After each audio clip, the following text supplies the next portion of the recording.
Well, sadly, one of my friends has lost their little doggy after a lot of years. Lovely little doggy called Holly. And they've asked me if I'll make them a little memorial for her. They've sent me some ashes.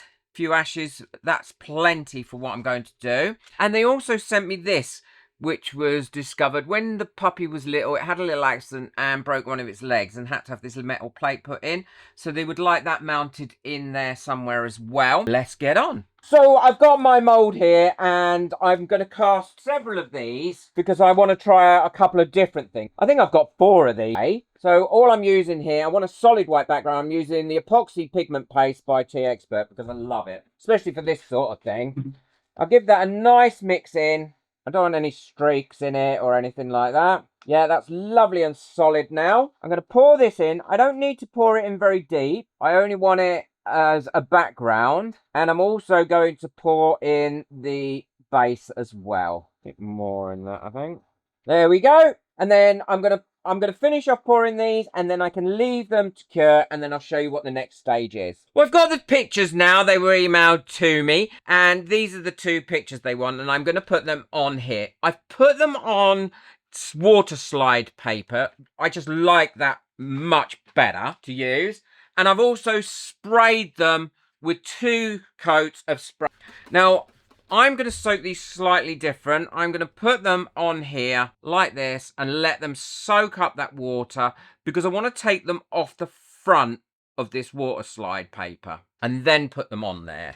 I'm also going to give these a quick spray and that means I can move these about for a little bit until I've got them in the place that I want them. I'll let these soak probably for about another minute because that's moving now. These now have been soaking plenty of time and look, they slide off really easily. What I don't want to do is fold them on themselves in any way and pop them where I want them. It's a different shape heart, but I think that actually shows it off a little bit more. Drop that down a little bit more. Put that a bit more central. Yeah, I'm happy with that. See, I could easily move them around. I wasn't putting them on a dry surface. Makes a big difference. Yep, happy with those. And because I've varnished them, I have got no worry about any of this colour coming off or moving around. And all I need to do now is push these down, get rid of some of that water that's underneath them and make sure they're in place and then let them dry. It's really important to let them fully dry before I do the next stage. Well, they're now ready and I'm going to put a thin layer of clear UV resin over the top of them. I'm going to be using the 2x UV Protect for these. And the reason is I don't know where they're going to keep this once they've got it. It might be in a little bit of sunlight. And this is going to really help prevent any of these clear bits going yellow. I'll mix this up. It's a 1-to-1 resin and it's really easy to use. So I've degassed this now. I want this to be as bubble free as possible and it's completely bubble free now. Like I said, I haven't mixed up a great deal. All I've mixed up is, I think, 80 ml. I want a thin coat over the top. And any bubbles that do come up to the top, I will burst those anyway with a long neck lighter. I can't see any bubbles in that at all at the moment. Go over it anyway. Yeah, they're looking good to me now. I'm going to cover them over so nothing falls in them and leave them to cure up overnight. Well, the pictures have come out really well. I'm not sure which one I'm going to make, and I'm happy with those. What I'm going to do is the ashes and the plinth for this, because that needs a little plinth to sit on, and I'm going to use this here for it. Now, I may need to cut this down before it will fit in the frame, but that's not a problem at all.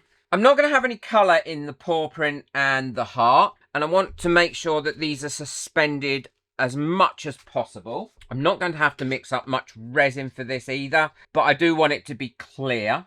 Well, I've got my resin mixed up now and I've quickly degassed it. I'm going to put some in here, not too much, only a little bit. I don't actually need too much. Tiny bit more than that. There we go. And now what I'm going to do is add these ashes. I don't want to lose any of these ashes because they're very valuable and have a lot of value to the people that have got them. So all I've done is cut the corner off the bag here, and now I can pour them all in and give those a gentle stir through. I don't like to waste any, and if I do have any left over, I always make them into something else and give them back to the people. There we go. So they're nicely mixed in now. What I'm also going to do is put in a tiny weeny bit of white PVA glue, only a really small amount, and that'll help to prevent any of these floating around, hopefully. And now I can get that poured. I'm doing a heart and a paw print, and I have got some left over, so I'm going to do another heart, and I'll turn that one into a key ring for the person, and possibly a paw print into a key ring as well. There we go. I've got as much as I can possibly get out now. Oh, that great big lump in that one. I'll put it in this one.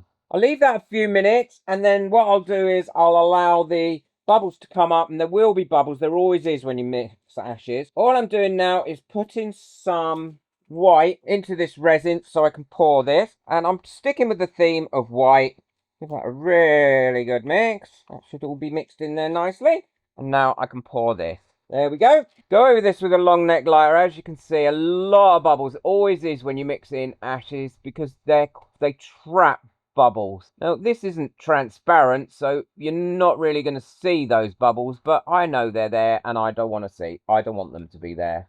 I've also made a really pretty background for this, and then once these are all cured, I'll show you how I'm going to put it all together and what it looks like. It will make a lovely little celebration of Holly's life. Well, these are all lovely and cured now, and I can take them out, and they've come out really nice. I should turn these two into key rings, and these two I'm going to place into here, so I can get rid of those now. Don't need those anymore. And that's going to be the plinth for the little piece of metal. This is going to be too big, so I'm going to saw a bit off going down here by about, I don't know, probably about halfway. Now, the first thing I need to do is glue on this backing that I've made for this frame. Now, always make sure that if you've got a thing there to hook it on the wall with, that you make sure the top is up that way, because I can't tell you how many times I have done this wrong. Now, we have got a slight gap either side, but that isn't going to show, so don't panic,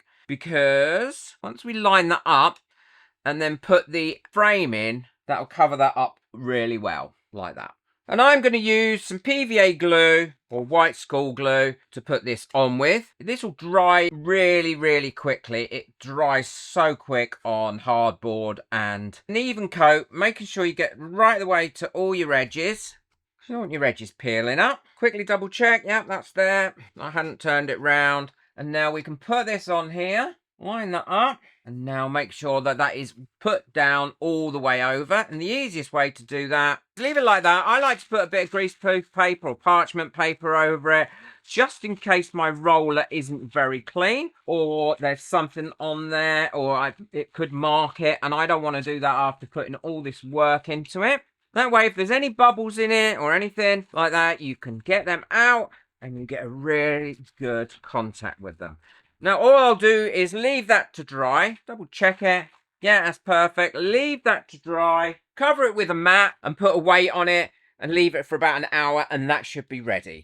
So I've planned out how I'm going to do it. This is where it's all going. And when you're planning out and you're using a box frame, always put the frame there as well, because the amount of time I've glued things right to the edge and then I can't put the frame in. Now, I'm going to be using 5-minute epoxy to glue these in with. They are going to glue these in really nice and firmly, because there is a little bit of weight with resin. So they're going to glue those on there lovely and firmly, and they won't go anywhere. Plus, it dries in, it says 5 minutes, but it isn't. It's normally about 15 minutes, to be honest. I'm going to glue this onto here first as well, using a bit of 5-minute epoxy, and let that dry. The pour and the heart are the last things to do. And then once this bit is cured, I can glue that in there as well. Well, that's all dry now, and it's all ready to put together. I've given the glass a nice clean, because they never come clean, these glasses. The glass in these, they always come dirty. Pop that in there. Turn that over. Pop that in there. Like that. Push the clips back, and now we're all done.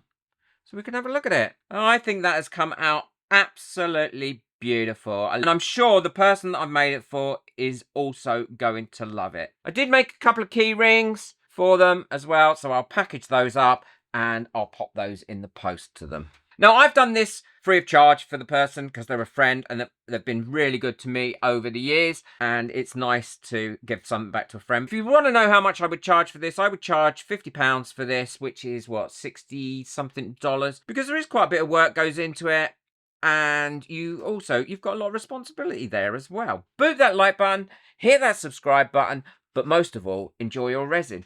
Take care. Bye.